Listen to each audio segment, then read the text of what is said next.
What's going on, everybody? Welcome to Table Talk Primetime. We're your hosts, Javon Lawrence. And Maya Lawrence.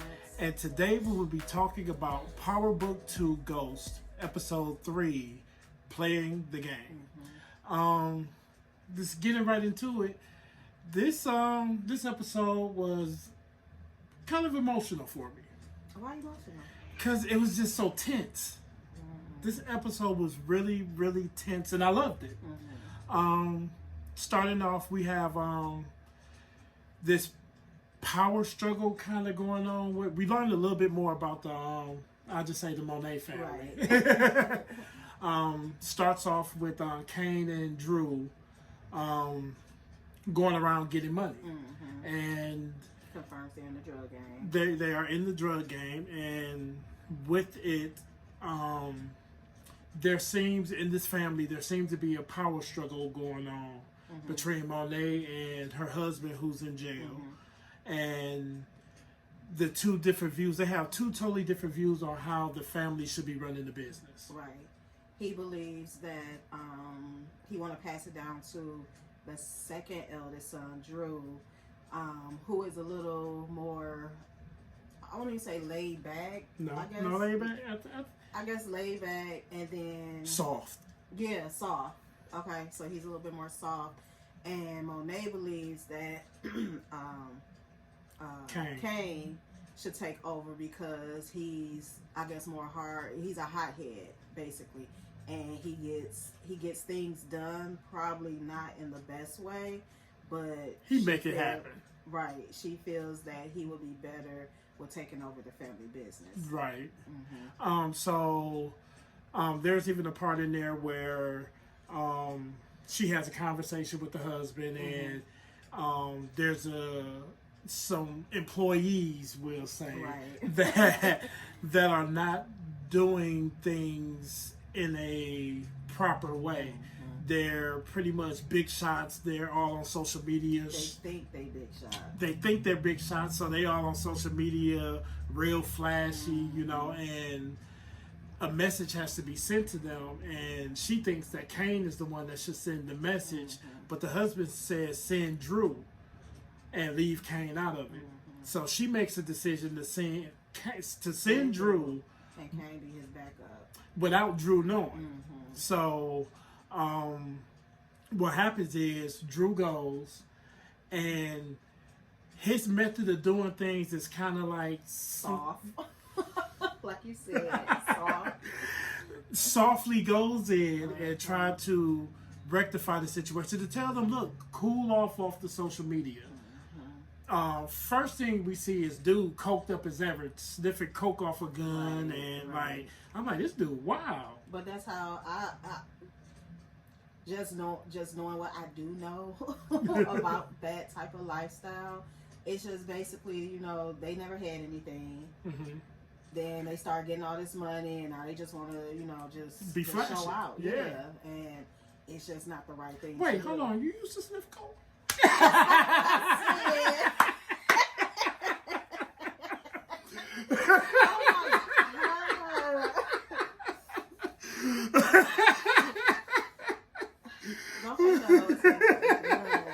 No, that is not what I said. Yeah, I'm just making sure, That probably did. So he snorted up the coke off the gun, and so he's trying to. So first of all, he goes in and he see, okay, this dude ain't in his right mind, obviously, right now.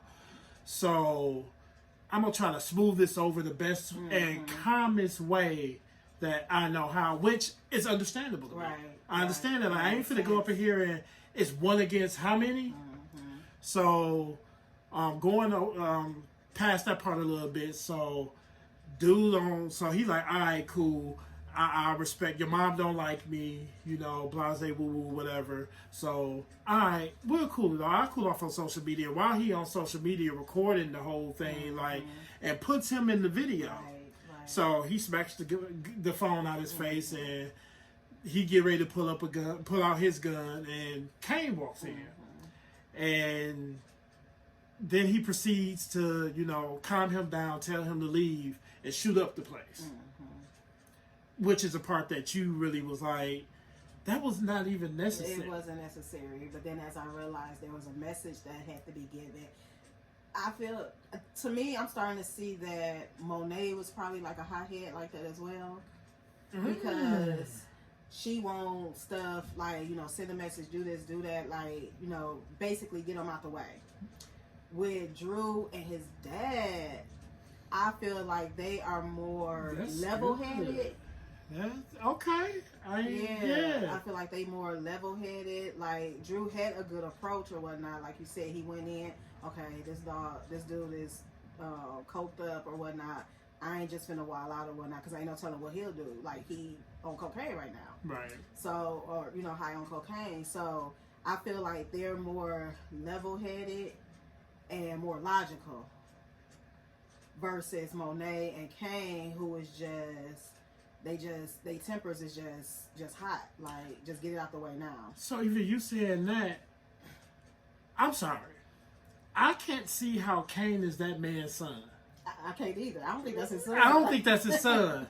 I think that's Monet's son, probably from before. Right. It could be, and he just took on her characteristics, her personality. Could be, but I still can't see it. But honestly, I don't see it. So they shoot up the place. They almost get, and I see Kane. They running away from the cops because after they made the shots, they walking out. The cops pull up, boop boop, because they hurt. Because from Monet's whole issue, they bring it too much attention. So the cops was going to see them already. Kane busts off the shots. They leave it, so they already right there. They heard the gunshot, so now there's a chase. And Kane them is hiding, Kane and Drew. And now they're ready. Kane is ready to kill a cop. So, going back to last week or 2 weeks ago, whichever it was, Kane is Tommy. I believe so. Kane is Tommy. And then speaking on that, for how they will, so Kane will be Tariq's Tommy. To go into that, how they're intertwining now is that Tariq is trying to get Monet to be his supplier. The Mexican dude from Power. Yeah. And so he's trying to, get Monet to be his supplier and whatnot. And I think that's how, I don't know if they will, but I think that's how they will bring Kane and Tariq together to work together. I can see that. Yeah. So, next topic that we could talk about is Tasha and this court thing. Oh, yeah. So, she's digging a ditch, and more information is going to have to come out. The fact that she already said that she asked Tommy to kill Ghost just brought up a whole bunch of red flags, and I honestly believe it's going to have to come out that Tommy killed Angela. Because they're not understanding why would he kill his best friend. Or why would they even be why would Tommy have to kill his best friend? Exactly. Right. And I think that's going to have to come out in order to save herself. But it's just more information that got to come out, more stuff, and I think she's just really digging a big ditch that she's not going to be able to fill. I'm going to say this, like I said before, Tasha thinks she's smarter than what she really is. Like, Tasha's no Ghost. We know Ghost was strategic. Tasha's not. Like, even her thinking she's ready to defend herself on the stand, to the point where her lawyers had to show her with that mock trial, you're not ready for this. And I love, because she thought she was good too when she when they did with I can't think of his name right now, with Method Man character.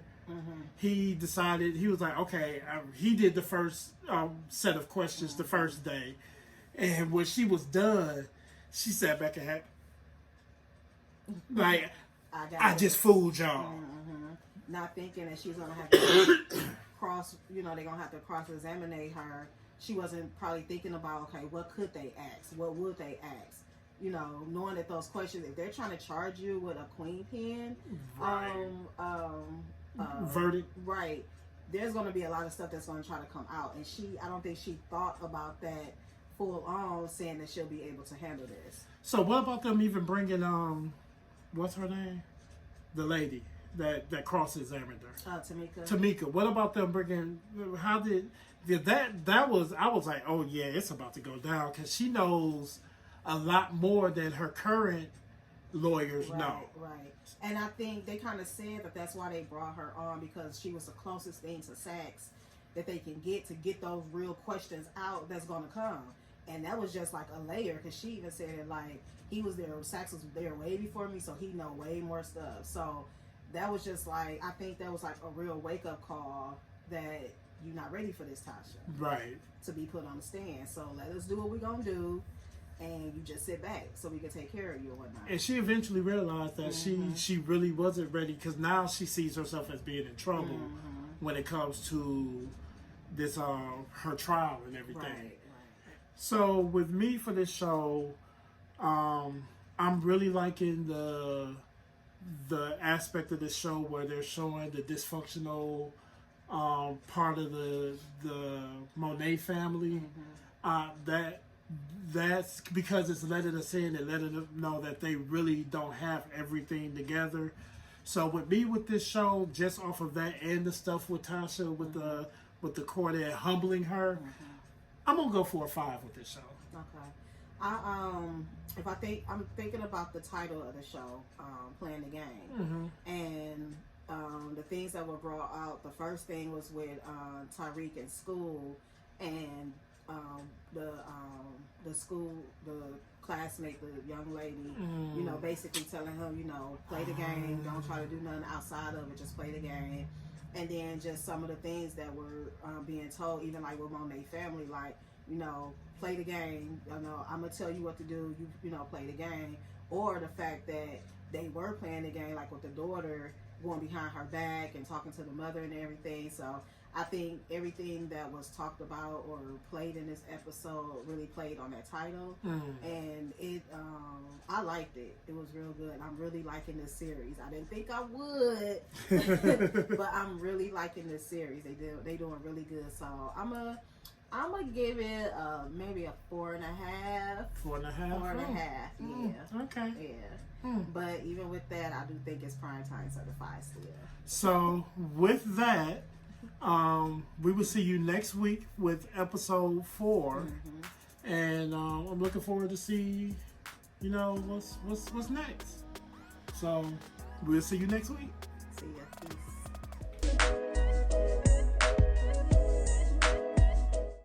3, 2, 1. What's going on, everybody? Welcome to Table Talk Primetime. We're your hosts, Javon Lawrence and Maya Lawrence. And today we will be talking about Power Book 2 Ghost, Episode 3, Playing the Game. So, getting right into it. This was an interesting episode. Yeah, it was good. No, it's not. No. It was like a shout. Yeah. And it's just not the right thing. Wait, hold on. You used to sniff coke? No.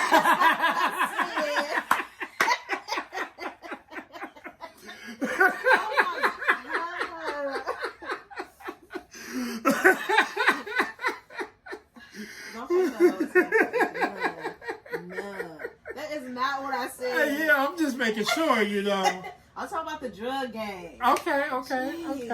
You used to still drugs? No, I did not. Okay, hey, you have to ask these questions. I think